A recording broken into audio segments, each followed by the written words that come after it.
nosotros tenemos para mostrarte algo muy gráfico, ¿no? Que habla de esto, de estas contradicciones que decimos tiene el candidato libertario que va a competir el día 19 de noviembre frente a Sergio Massa. Vamos a verlo.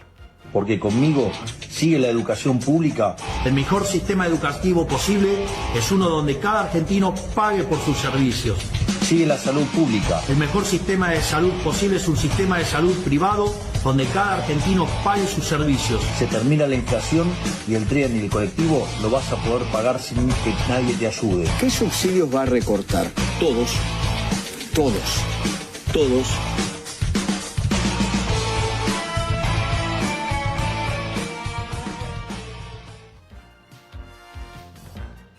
Está el contador y licenciado Fernando Echazú Russo con nosotros acompañándonos para ayudarnos a analizar esto, ¿no? Ya incluso lo poco creíble que se vuelve gran parte de lo que se viene mencionando desde hace mucho tiempo y que ha cambiado en los últimos días. Y lo presentamos de esta manera también porque hay mucha gente que piensa que las últimas propuestas que andan circulando y que forman parte de esta versión que, como yo digo, es muy edulcorada de lo que se ha venido planteando a lo largo de toda la campaña política y esta decisión de romper absolutamente todo, de romper el Estado, creen que esa es la realidad y que lo único que se ha mencionado es eso. Pero bueno, hay muchísimo material sin necesidad de editarlo que lo pueden ver y lo pueden conseguir en todas las redes sociales y efectivamente conocer un poco más cuál es el pensamiento o la línea que lleva adelante La Libertad Avanza, ¿no? ¿Cómo estás, Fernando? ¿Qué tal? Hola, Buenas Mabel. noches. Un gusto estar nuevamente contigo. La verdad que está bueno preguntarse eso, ¿no?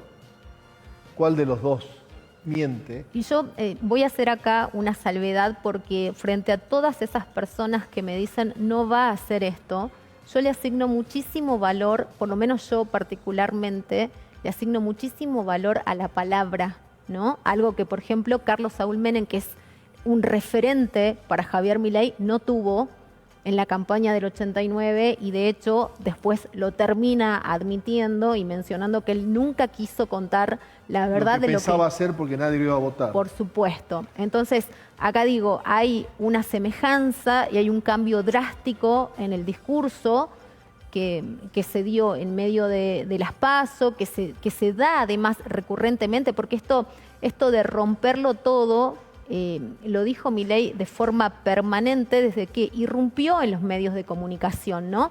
Él ha mencionado incluso en este tiempo que la justicia social para él es una aberración.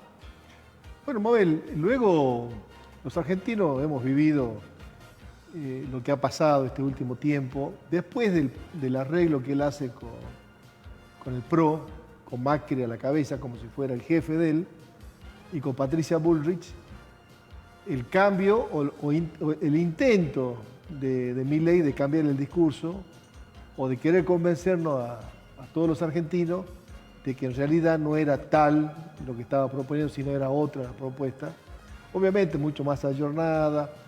Luego de ese encuentro con Macri salió con esa postura de suavizar su discurso y en definitiva le terminamos dando la razón a Miriam Bregman, digamos, ese león que parecía, con las primeras propuestas que malísima, digamos, malísima para el pueblo argentino, pero que se mostraba como un león que venía a enfrentar a la casta, que no había podido encontrar durante más de 40 años, o los 40 años de democracia, la respuesta a los grandes problemas de Argentina, terminó transformándose en un gatito mimoso, digamos. Un gatito mimoso, y en un aliado de la casta política y económica. Un aliado de lo peor de la casta, ¿no? Así que la verdad que uno se pregunta, ¿cuál es el Milei?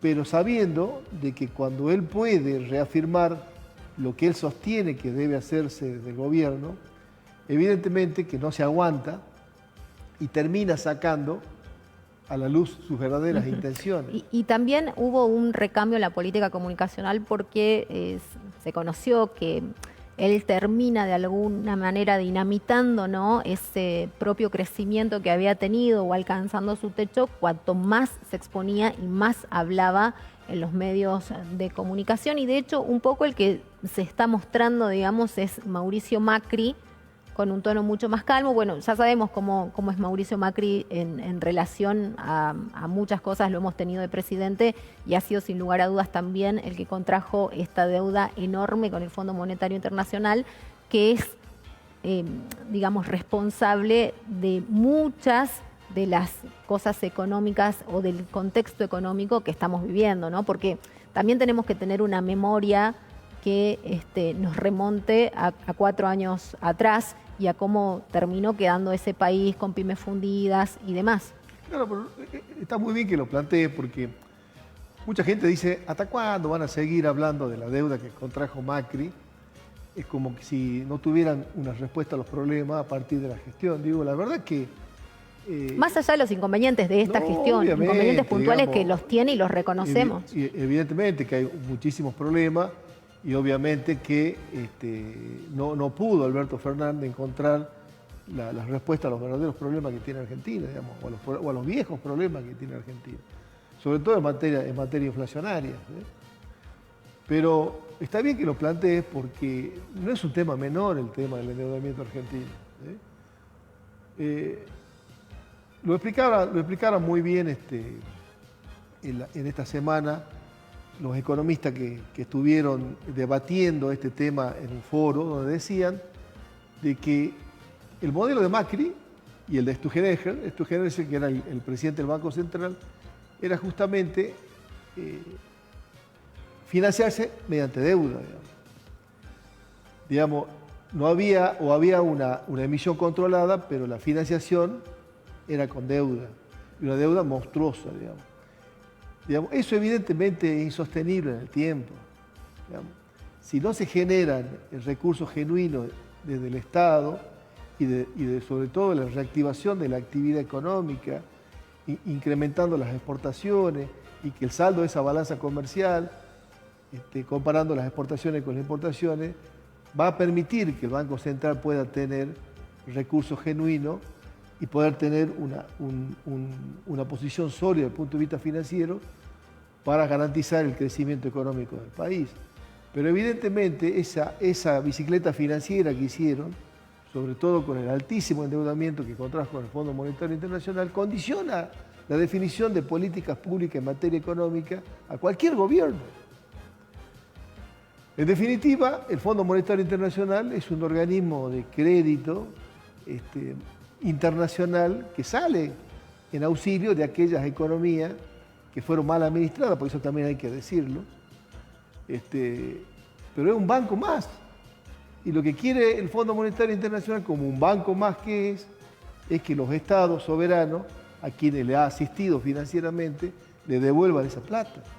Entonces, obviamente, que está permanentemente monitoreando todo lo que hace ese gobierno deudor para que sus políticas económicas les permitan a ellos recuperar la plata que han prestado a la Argentina, digamos, en este caso. Bueno, era un modelo basado en la bicicleta financiera, no era un modelo que ponía su acento en la actividad productiva. De hecho, recalcamos, ¿no?, esa diferencia en el consumo, en la obra privada, en cómo se ha reactivado el movimiento en este momento y cómo pasaba todo lo contrario en la gestión de Mauricio Macri, ¿no? Bueno, justamente eso es lo que te digo, Mabel, cuando vos desde el Estado, para direccionar las políticas públicas, fundamentalmente a que haya un crecimiento económico a partir de la reactivación del aparato productivo nacional, bueno, ese es un camino. Eso te va a generar una mayor actividad económica, va a generar mayores niveles de empleo, esos mayores niveles de empleo, esa mayor ocupación, va a generar un movimiento virtuoso de la economía, va a generar aumentos en la comercialización de los bienes y servicios, se va a poder exportar más. Obviamente que eso tiene que estar acompañado de una política fiscal que sea mucho más austera, digamos. Esto es reconocido por todos, digamos. No puede un Estado salir adelante si no controla esa variable importantísima de la macroeconomía, que tener una política fiscal ordenada. Seguro. Entonces, creo que el secreto de Argentina va a estar en tanto y en cuanto podamos potenciar nuestro aparato productivo nacional, incrementar considerablemente nuestro nivel de producción, Y obviamente exportar mucho más de lo que importamos, de manera de generar esas reservas que le hace falta al Banco Central para que tengamos un sistema financiero que sea mucho más sólido. Obviamente, esto requiere reformas de fondo de las políticas de la macroeconomía, ¿sí? Las tasas de interés elevadas tampoco permiten el acceso al crédito, ¿sí? Entonces, son cuestiones que hay que revisarlas. Las políticas que llevó adelante el gobierno anterior en materia del ELIC, de esto que hace el Banco Central, de financiar a la banca privada a través de letras del Tesoro, se hizo una bola pero tan gigante que va a ser muy difícil de resolver para cualquier gobierno, ¿sí? Obviamente que hay que llevar adelante una política de equilibrio fiscal. Y evidentemente que hay que realizar algunos ajustes o reajustes de las variables de la macroeconomía.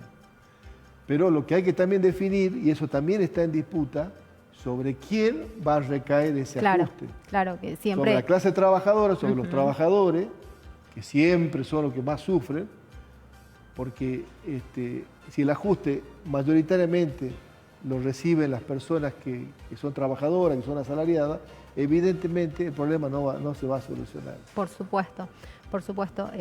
Eso también tiene que ver con estas miradas diferentes, ¿no? Por lo menos hasta ahora lo que conocemos de ambos candidatos, que como decimos es el voto democrático de cada uno de ustedes quien va a definir el destino de nuestro país el próximo 19 de noviembre. Nos vamos a la pausa, quédate ahí, ya volvemos.